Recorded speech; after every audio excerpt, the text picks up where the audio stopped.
इयत्ता 9वी मराठीच्या तासिकेत मी सौ सोनाली चुरी आपले स्वागत करते. आज आपण सखू आजी या 8व्या पाठाचा उत्तरार्ध पाहत आहोत.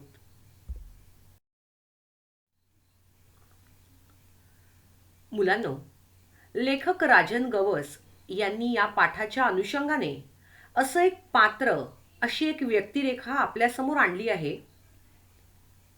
ते पात्र केवळ याच कथेतलं नाही, तर आपल्या खऱ्याखुऱ्या आयुष्यातही आपल्या गावी अशी एक व्यक्ती किंवा एक आजी जरूर असते. ती आपली सख्खी आजी नसेलही कदाचित, पण तिचं स्थान हृदयाच्या खोल कप्प्यात कुठेतरी दडवून ठेवलेलं असेल. होय ना? सखू आजीसारखीच ती आजी असेल असं नाही म्हणता येत, पण काही अंशी त्यात मेळ नक्कीच असेल. अशी ही कथेतली सखू आजी आपण पाहत आहोत. ह्या सखू आजीचं बोलणं म्हणजे चालती बोलती कविताच होय. तिचं भाषिक ज्ञान किंवा भाषेविषयीचं सखोल ज्ञान हे अतिशय वेगळं आहे. सुशिक्षितांना लाजवेल इतकं छान तिचं बोलणं आहे. गावात वचक आहे.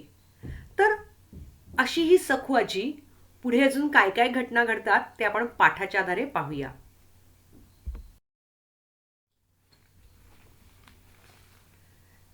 पान नंबर 28 वरून दुसरा परिच्छेद. सखू आजी गावातल्या कुणाच्याही बारशाला, लग्नाला, मयताला हटकून पुढं असायची. बारसं म्हणजे मूल जन्माला आल्यापासून 12व्या दिवशी त्या बाळाचं, तो किंवा ती कोणीही, त्या बाळाचं 12व्या दिवशी नामकरण विधी करण्यात येतो. त्याला बारसं असं म्हणतात. लग्न समारंभ तुम्हाला माहितीच आहे. आणि मैताला, मैताला म्हणजे कोणीतरी वारलं, मेलं की त्याला ती हटकून पुढे असायचीच. सगळं तिच्या म्हणण्यानुसार चालायचं. तिच्या शब्दाला चॅलेंज नसायचं. गावातल्या बापाई माणसात ती एकदम बरोबरीनं वावरायची. बापाई म्हणजे पुरुष मंडळींमध्ये. म्हणजे एक स्त्री असूनही गावच्या पुरुषांमध्ये तिची उठबस असे. एकदा गावच्या लक्ष्मीची जत्रा ठरली. इडं पडलं. इडं पडलं म्हणजे वेडा पडला. चाकबंदी झाली. चाकबंदी झाली म्हणजेच बैलगाड्या ज्या वेळेला वेडा पडला जातो, जत्रा ठरली जाते त्यावेळी वेडा पडला जातो आणि चाकबंदी होती. चाकबंदी होती म्हणजे बैलगाड्या या गावातून बाहेर जात नाहीत. त्याला चाकबंदी असं म्हटलंय. अशात गावातली वस्तू बाहेर जाऊ द्यायची नाही असा नियम. अशात सातबा घोरपड्याचा पोरगा वावगं वागला.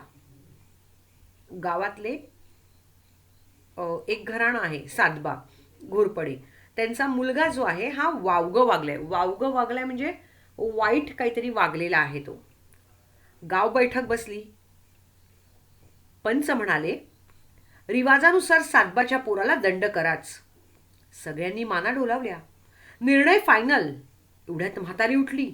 म्हणाली, पोरगं मांडीवर घाण करतंय म्हणून मांडी कापता वय गा? सगळे टाळा पगळून बघायला लागले. बोलायचं काय? शेवटी सगळे उठले, आपापल्या घरच्या वाटेला लागले. म्हणजेच काय? मुलगा वाईट वागला होता, चुकीचं वागला होता, हे मान्य आहे. मग ह्याच्यासाठी गावाची बैठक भरते. तशी ती बैठक भरली गेली आणि त्यामध्ये पंचांनी एकजुटीने निर्णय घेतलेला आहे. आणि तो निर्णय असा होता की आपल्या परंपरेनुसार इडं पडल्यानंतर, चाकबंदी झाल्यानंतर जो कोणी वाईट वागतो त्याला रिवाजानुसार किंवा परंपरेनुसार दंड केला पाहिजे किंवा केला जातो.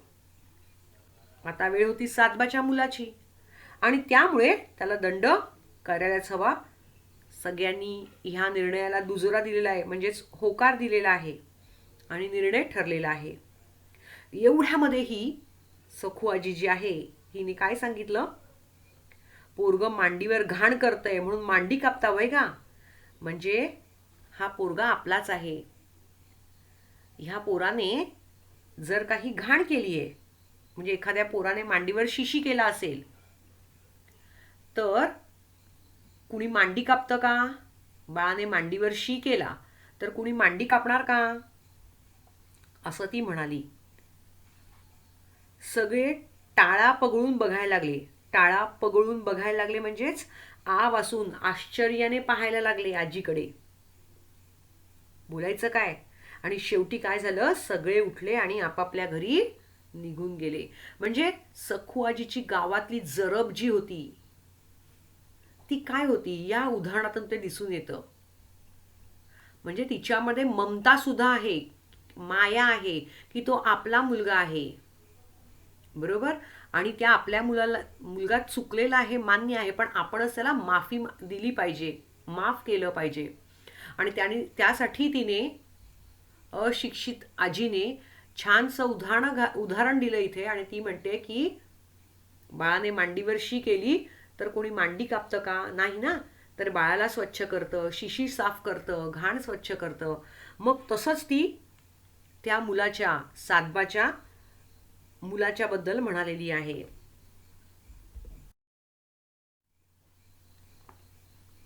लागले. सातबाच्या पोराला कोणीच काही बोललं नाही. म्हातारीची गावाला भीती होती. म्हणजे प्रकरण इकडेच मिटलं गेलं आहे. कोणामुळे मिटलं गेलंय?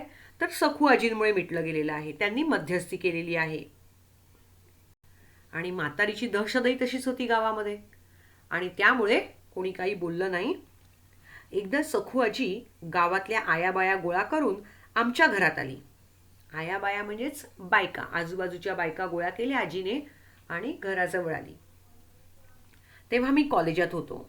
लेखक म्हणतात की त्यावेळेला मी कॉलेजचं शिक्षण घेत होतो. आमच्या भागात तेव्हा प्रौढ साक्षरतेचे वर्ग जोरात होते.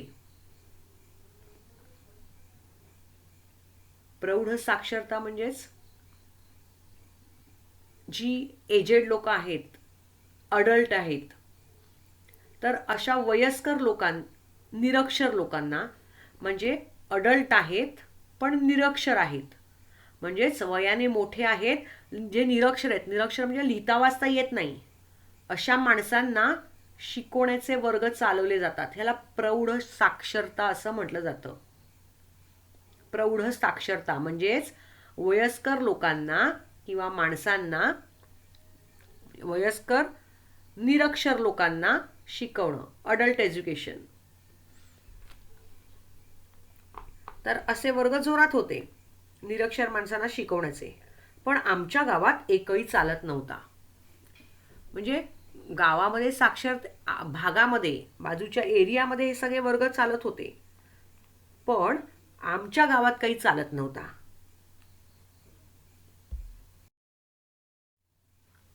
म्हातारी सगळ्या आयाबायांच्या समोर आली. समोर म्हणाली, आमचं पोरगं एवढं काय काय शिकलंय, आपल्याला दुसरा मास्तर कशाला पाहिजे, तूच शिकीव कर आम्हाला. सखू आजी 15 दिवसात वाचायला शिकली. म्हणजे आता म्हातारी, ती सखू आजी 3-4 बायकांना घेऊन त्यांच्या लेखकांच्या घरी गेलेली आहे आणि त्यांच्या समोर काय म्हणाली की आपलं पोरगं आहे हे खूप शिकलेलं आहे, तर आता जर आपल्याला साक्षर व्हायचं असेल तर त्यासाठी दुसरा मास्तर कशाला आणायचा, हाच आपला गावातला मुलगा आहे, हाच आपल्याला शिकवेल आणि तूच शिकव बा आम्हाला, असं ती त्याला म्हणते. आणि या वयातही तिचं शिकण्याचं कौशल्य आत्मसात करणं इतकं छान आहे की 15 दिवसात, केवळ 15 दिवसात सखू आजी वाचायला शिकली. सगळ्या बायकांना शिकवत सुटली. त्यावेळी आमच्या गावचा सरपंच अंगठेवाला होता. म्हणजेच आजी स्वतः शिकली आणि सगळ्या बायकांना सुद्धा ती शिकवायला लागली.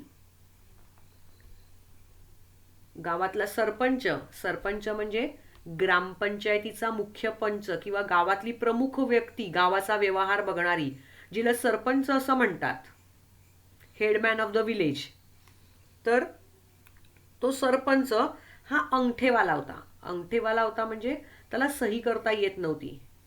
आणि त्याऐवजी तो काय करायचा, आपला अंगठा जो होता हा अंगठा उमटवायचा. म्हणजेच निरक्षर किंवा अशिक्षित होता. त्याला तिनं चावडीतच गाठला. चावडी म्हणजेच ग्रामपंचायतीचं कार्यालय. गावातला एखादा हॉल असतो जिथे गावकऱ्यांची मीटिंग वगैरे घेतली जाते, तर ते ग्रामपंचायतीचं कार्यालय याला चावडी असं म्हणतात. त्या चावडीमध्येच तिने त्याला गाठला. कोणाला गाठला? सरपंचाला. आठवड्यात सही पुरता साक्षर केला. म्हणजे एका आठवड्यात तिने त्याला सही करायला शिकवली. बाकी लिहिता वाचता येईना, पण सही मात्र स्वतःची तो सरपंच करायला लागला. आमच्या गावातला चोपडा याचा पोरगा पहिल्यांदा पोलीस झाला.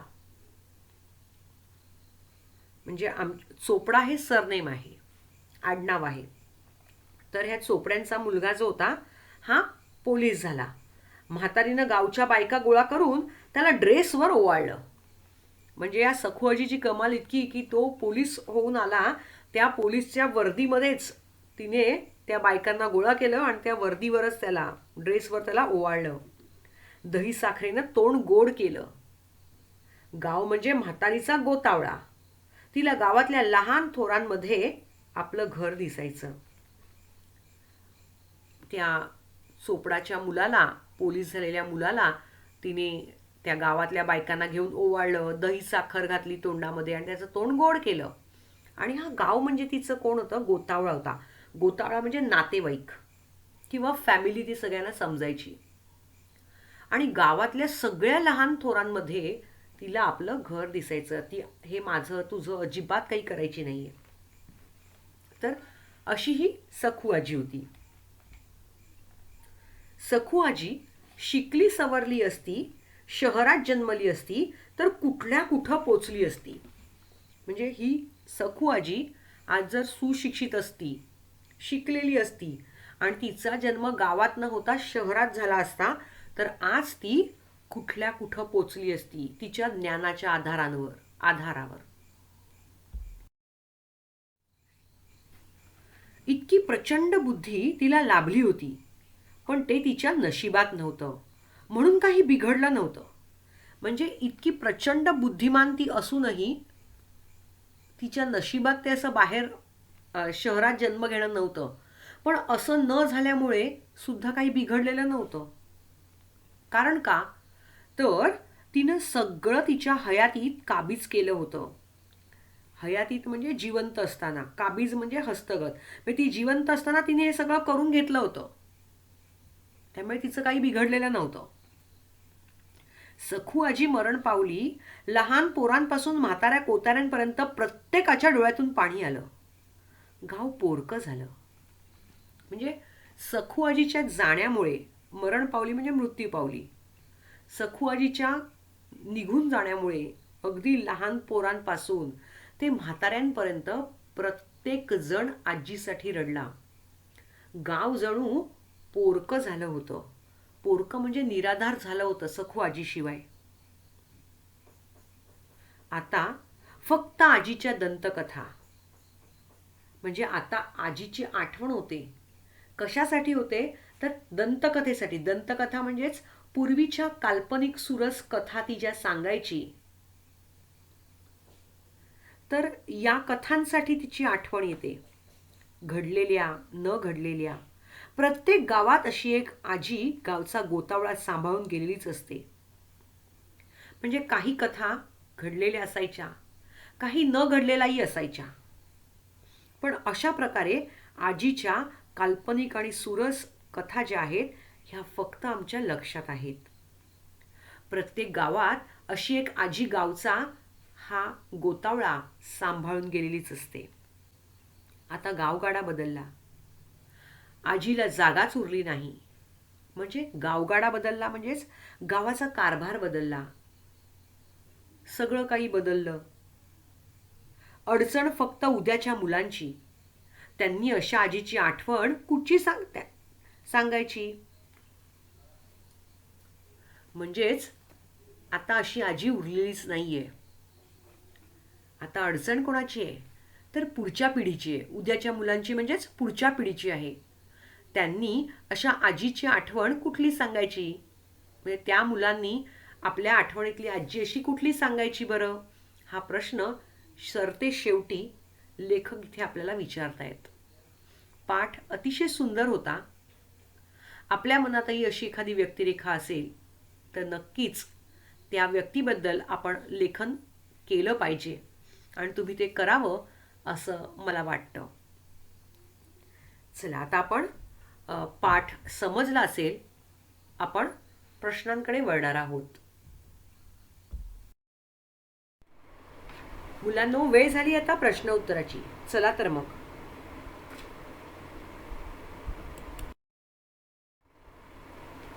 उतारा क्रमांक 1, पाठ्यपुस्तक पृष्ठ क्रमांक 27.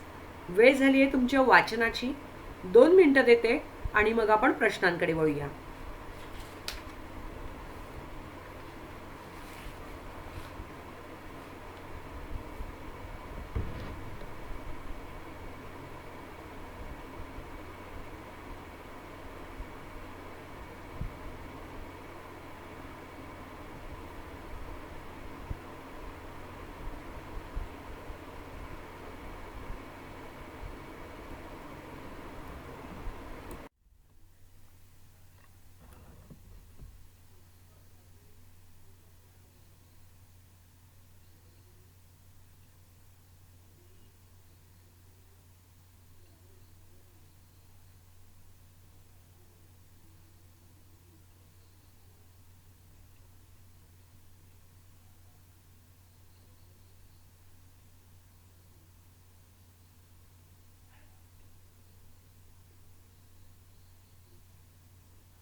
मला वाटतं तुमचा परिच्छेद वाचून झाला असेल. आता आपण प्रश्नांकडे वळूया. पहिला प्रश्न आहे, पुढील उताऱ्याच्या आधारे दिलेल्या सूचनेनुसार कृती करा. कृती 1, आकलन कृती. यातला पहिला प्रश्न आहे, सूचनेनुसार कृती करा. त्यातला पहिला भाग आहे, कोण ते लिहा. हाडं गेली वड्याला, बघा माझ्या मड्याला, असं बोलणारी. अर्थातच सखू आजी. उत्तर तुमचं बरोबर आहे.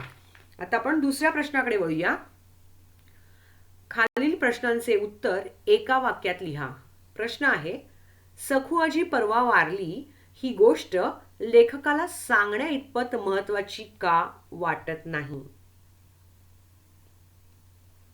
उत्तर पेज नंबर, वर्कबुकच्या पेज नंबर 92 वर, 92 वर पहिली ओळ आहे बघा, ते त्याचं उत्तर आहे. सखू आजी परवा वारली ही गोष्ट लेखकाला सांगण्या इतपत महत्वाची वाटली नाही, कारण आपण कितीतरी मृत्यू रोज अनुभवत असतो. हे त्याचं उत्तर आहे, पहिली संपूर्ण ओळ. आता आपण पुढच्या प्रश्नाकडे वळूया. प्रश्न दुसरा, कोण कोणास म्हणाले ते लिहा. आजी कुठं चाललीस, कोण म्हणालं आणि कोणास म्हणालं. गल्लीतील कुणीतरी व्यक्ती सखू आजीला म्हणाली. चला पुढच्या प्रश्नाकडे वळूया आपण. कृती 2, आकलन कृती. त्यातला पहिला प्रश्न आहे, आकृतीबंध पूर्ण करा. मध्ये दिलेली आहे सखू आजी, तिचं वय विचारलंय, शरीर विचारलंय, हातात काय आहे आणि चेहरा काय आहे याच्याबद्दल विचारलेलं आहे. तर सखू आजीचं वय आहे 90 वर्षे. हातामध्ये तिच्या काठी असते, काठी. चेहरा सुरकुत्यांनी भरलेला आणि शरीर वाकून कमान झालेलं. हे तिचं योग्य उत्तर आहे. प्रश्न तिसरा स्वमताचा आहे. त्यातला पहिला प्रश्न विचारलेला आहे, सखू आजी व तुमची आजी यांच्या स्वभावातील साम्य शोधा. साम्य म्हणजेच सारखेपणा. तुमची स्वतःची आजी आणि सखू आजी या दोघींमध्ये काय सारखेपणा होता, तो सारखेपणा इथे तुम्हाला द्यायचा आहे. उत्तर असं अपेक्षित आहे. क्रमांक घालून एकाखाली एक जरी दिलं तरी छान उत्तर होईल तुमचं. स्वमत असलं तर केवळ निबंधासारखं दिलं पाहिजे असं नाही, तर अंक घालून दिलं तरी चालेल.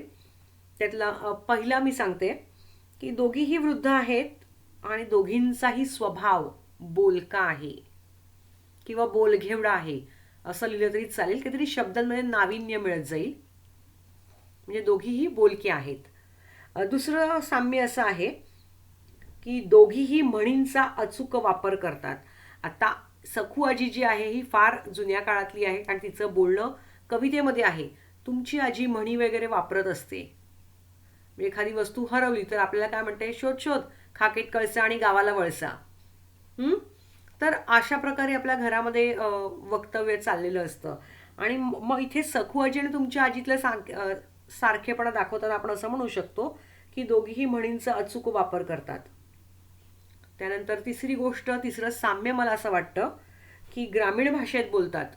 माझी आजी सुद्धा गावची आहे आणि सखू आजी सुद्धा गावचीच आहे. त्यामुळे दोघींचं बोलणं जे आहे, बोलण्याची भाषा जी आहे ही टिपिकल गावातली आहे, म्हणजेच ग्रामीण भाषेत बोलणारी अशी आहे.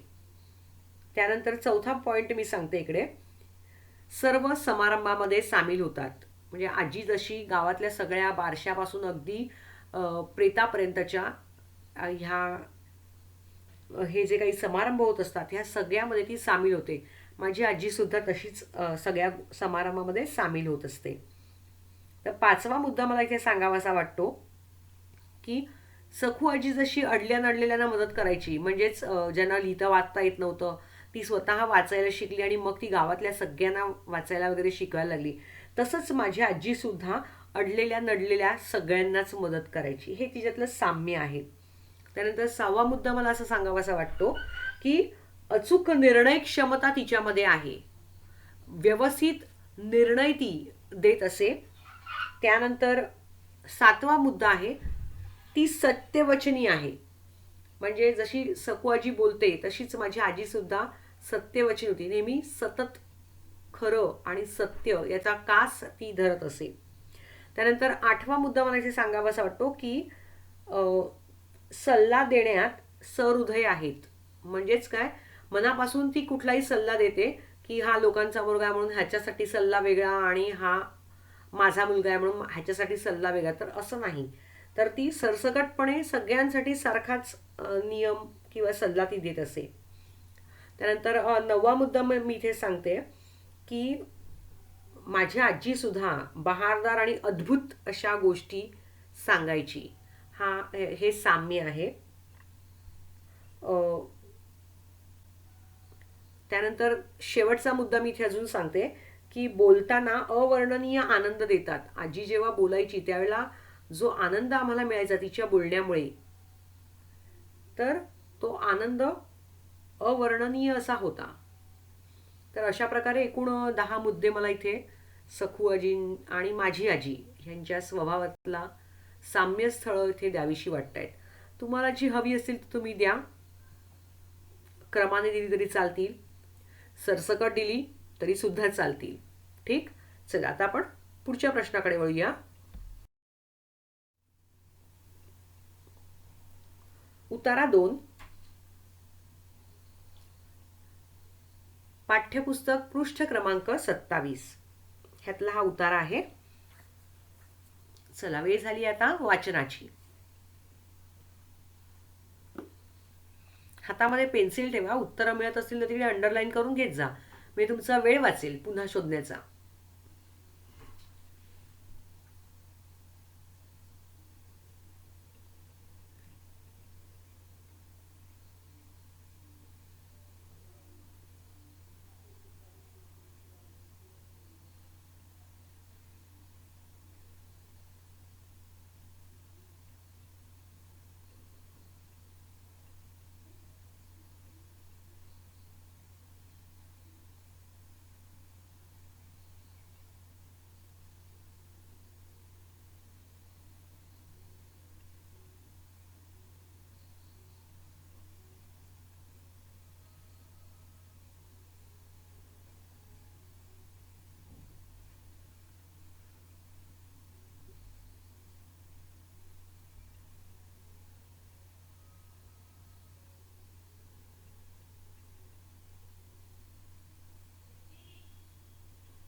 मला वाटतं तुमचा परिच्छेदाचं वाचन झालं असेल. आता आपण प्रश्नाकडे वळूया. प्रश्न दुसरा. पुढील उताऱ्याच्या आधारे दिलेल्या सूचनेनुसार कृती करा. कृती 1 आकलन कृती. त्यातला पहिला प्रश्न आहे आकृतीबंध पूर्ण करा. आजीच्या बोलण्यातील वैशिष्ट्ये. आता आजीच्या बोलण्यातली वैशिष्ट्य काय आहेत? तर आजी जी आहे ही जुळवून बोलायची. बघा तुमच्या पान नंबर 94 पेज वर्कबुक पेज 94 वर वरून 5वी ओळ आहे बघा. माणूस झिजलं कानूस म्हातारी नवसाची भरून उरायची हे सगळं ती जुळवून बोलायची असं नाही. मिळालं? तेच तिचं ते उत्तर आहे आजीच्या बोलण्यातील वैशिष्ट्ये. ती जुळवून बोलायची असं नाही, पण ती बोलायला लागली की आपोआपच तिच्या तोंडून ते बाहेर यायचं. तर हे अख्खं उत्तर म्हणजेच आजीच्या बोलण्यातलं वैशिष्ट्य. अंडरलाईन करून ठेवा ते. मग उत्तर असं लिहू शकता की ती जुळवून बोलायची नाही आणि दुसरं वैशिष्ट्य म्हणजे बोलायला लागली की आपोआपच तिच्या तोंडातून शब्द बाहेर यायचे. हे त्याचं योग्य उत्तर आहे. पुढल्या प्रश्नाकडे वळूया आपण आता. दुसरा प्रश्न आहे खालील प्रश्नांचे एका वाक्यात उत्तर लिहा. आजी कोणाच्या गोष्टी सांगायची? तर आजी उत्तर मिळालं तुम्हाला. वर्कबुक पेज नंबर 94 वर खालून 3री ओळ बघा. बरोबर सेंटरला आहे. शेतातल्या देवाच्या गोष्टी सांगायची. मग पूर्ण वाक्य असं लिहायचं. आजी शेतातल्या देवाच्या गोष्टी सांगायची. आता कृती 2 आकलन कृती. त्यातला पहिला आहे चुकी बरोबर ते लिहा. त्यातला पहिला प्रश्न आहे सखू आजी सहज बोलायला लागली तरी एक गोष्टच बोलायची. चूक आहे की बरोबर ते आपल्याला लिहायचंय. मुलांनो, सखू आजी सहज बोलायला लागली की एक गोष्टच बोलायची. गोष्ट नाही बोलायची तर ती कविता बोलायची आणि म्हणून हे उत्तर चूक आहे. फुली न करता शब्दामध्ये चूक असं लिहायचं आहे. त्यानंतर प्रश्न दुसरा मरण लोकाला भरण दिक्काला. हे विधान चूक आहे कारण मरण लोकाला आणि सरण दिक्काला आहे. ते इकडे चुकून भरण दिलेलं आहे आणि म्हणून हे वाक्य चुकीचे आहे. दोन्ही वाक्य ही चुकीची आहेत. पुढच्या प्रश्नाकडे वळूया. प्रश्न दुसरा योग्य पर्याय निवडून विधाने पूर्ण करा. त्यातलं पहिलं विधान आहे मला सखू आजी नेहमीच एक कविता वाटते कारण 4 पर्याय दिलेत. मी वाचते त्या पर्यायातला जो पर्याय बरोबर वाटेल त्याच्यावर पेन्सिलने टिक करा. मग आपण उत्तर चेक करूया. ती कविता करते. ब ती कवितेत बोलते कवितेत जगते. ती म्हातारी झाली होती. तिच्या चेहऱ्यावर सुरकुत्या पडल्या होत्या. तुम्ही उत्तर ओळखलं असेल. उत्तर आहे ब मला सखू आजी नेहमीच एक कविता वाटते कारण ती कवितेत बोलते कवितेत जगते. हे त्याचं योग्य उत्तर आहे. पुढच्या प्रश्नाकडे वळूया. दुसरा प्रश्न आहे योग्य पर्याय निवडून विधाने पूर्ण करा मधलाच. तिच्या इतकं प्रचंड भाषिक ज्ञान 4 पर्याय दिले. त्यातला पहिला आहे मला कोणाकडंच दिसलं नाही. ब मला मिळालंच नाही. मला सगळ्यांकडे दिसलं आणि मला दिसलंच नाही. उत्तर ओळखलं असेल. उत्तर आहे तिच्या इतकं प्रचंड भाषिक ज्ञान मला कोणाकडंच दिसलं नाही. हे त्याचं योग्य उत्तर आहे. ठीक. आता आपण पुढच्या प्रश्नाकडे वळूया.